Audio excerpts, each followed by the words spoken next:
When you listened to today's testimony, Tony, tell me what you made of it. What really stood out for you?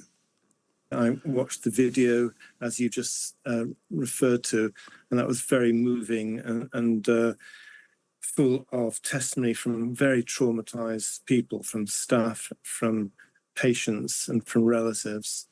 I heard Miss Kerry, the KC, sketching out the scope of Module 3, and it's really enormous, John. It's a huge amount to cover.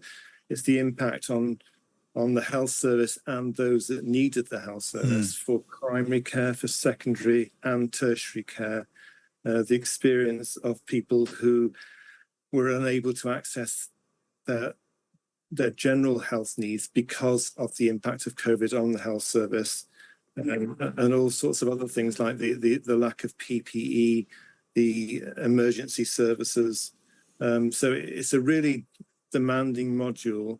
They've got core participants who include bereaved families for justice in 4 countries, the BMA, RCN and trade union representatives and representatives of migrant organisations and Black and ethnic minority populations who were unequally impacted during COVID. So it is a truly important module. Right. I want to go through one or two of those points now, if I can. Starting with this evidence of a lack of preparation at the very beginning of the pandemic. In the accounts that you've heard, Tony, how did that come across?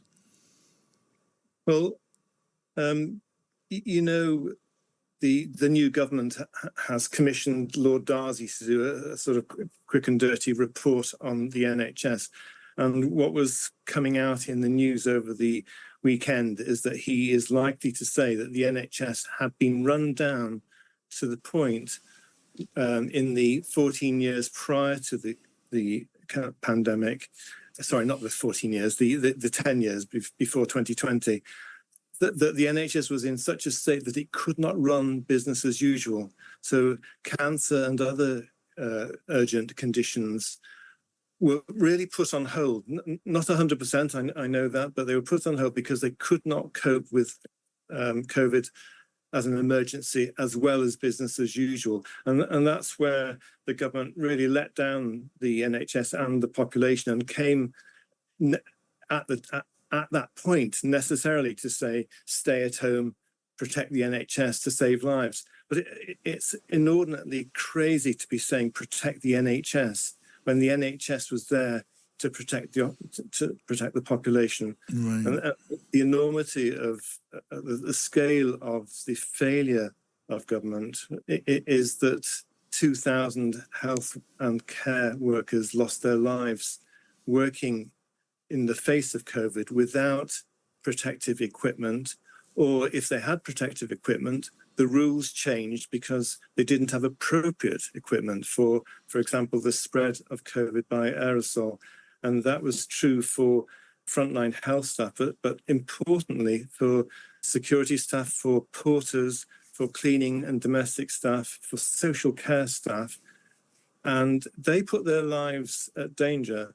And I hope very much that this module will bring out those risks that should have been predicted and should have been avoided, and the impact, the unequal impact on minority communities. And Tony, we all remember the panic when it came to the shortage of masks and gowns and protective equipment. I mean, should the NHS have been better prepared to provide that kind of protective gear on the scale that was needed, which was vast and very quickly?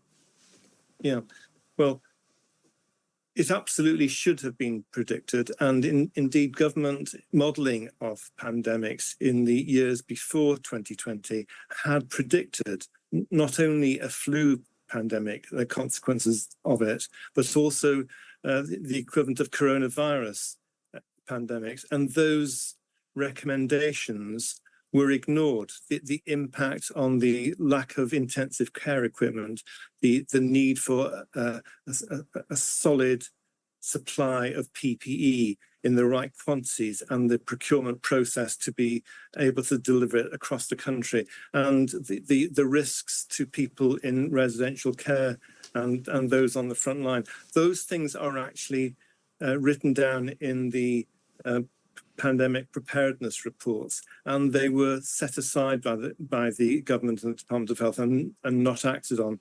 So I think, yes, absolutely, the safety of the staff should have been paramount, and the equipment provided, and for the care sector as well. But also, in the years prior to the pandemic, the National Public Health Service and the links with local public health services around the country with local authorities had been decimated. And we went into the pandemic, first of all, with the government ignoring the seriousness of the pandemic from what was going on in China and what had happened on our doorstep in Italy, ignoring it. And they were not in a position to protect the population as it rolled out. So there was no public health check on worth the name on people coming in from abroad. There was, in my own area in Lewisham, somebody came off the plane from Wuhan in China at Heathrow without any checks, felt ill, and went in a taxi to Lewisham A&E, and was the first person to turn up at an A&E in London with COVID, with no preparedness at A&E either. So the government failed to prepare in advance. They broke up the very integrated public health service, and then they failed to recognise the seriousness of it and locked down far too late. So if they'd locked down 2 or 3 weeks earlier, of course, a lockdown shouldn't have been necessary with a good public health system. If they'd locked down 2 or 3 weeks earlier, not only would tens of thousands of people not died, but the NHS would have been able to cope with the business as usual, as well as the emergency. So I hope that this module will explore, as its title implies, the impact of the pandemic on healthcare systems, and I hope they will look at the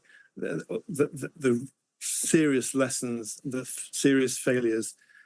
My own organisation is Keep Our NHS Public, and in 2021 we organised the People's COVID Inquiry, and it was chaired by Michael Mansfield KC. And that was a full 2 years ahead of this public inquiry. And what Michael Mansfield was saying was that there were apparent lessons to learn, even in the first few weeks and months of the pandemic, that the government repeatedly failed. So the impact on healthcare systems, as I mentioned, 2,000 deaths and hundreds of thousands of people with long COVID in this country. 2 million people have long COVID. So the impact on the health system, the workforce and the general public, and the impact on vulnerable groups like the community of disabled people, those in residential care, has been actually enormous. All right, Tony O'Sullivan, thank you so much.